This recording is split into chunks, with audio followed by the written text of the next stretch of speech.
Hello বন্ধুরা, তোমরা প্রত্যেকেই জানো আজ ছিল উল্টো রথ। তাই এই উল্টো রথের দিনটা কেমন করে কাটালাম চলো তোমাদের সাথে একটু শেয়ার করা যাক।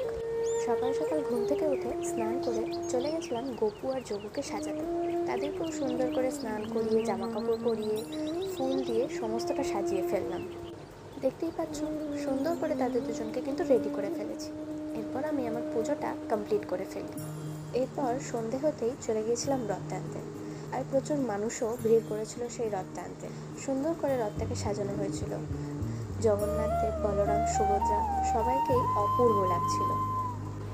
রথ টানতে টানতে অনেক দূরে গিয়েছিলাম। তারপর এক রাশ মন খারাপ নিয়ে বাড়ি ফিরে আসলাম। আবার 1 বছরের অপেক্ষা। 1 বছর পর জগন্নাথ দেব নিজের মন্দির ছেড়ে আবার তার মাসির বাড়ি আসবেন। তোমরাও কেমন করে কাটালে আজকের দিনটা কমেন্ট করে জানাও। জয় জগন্নাথ।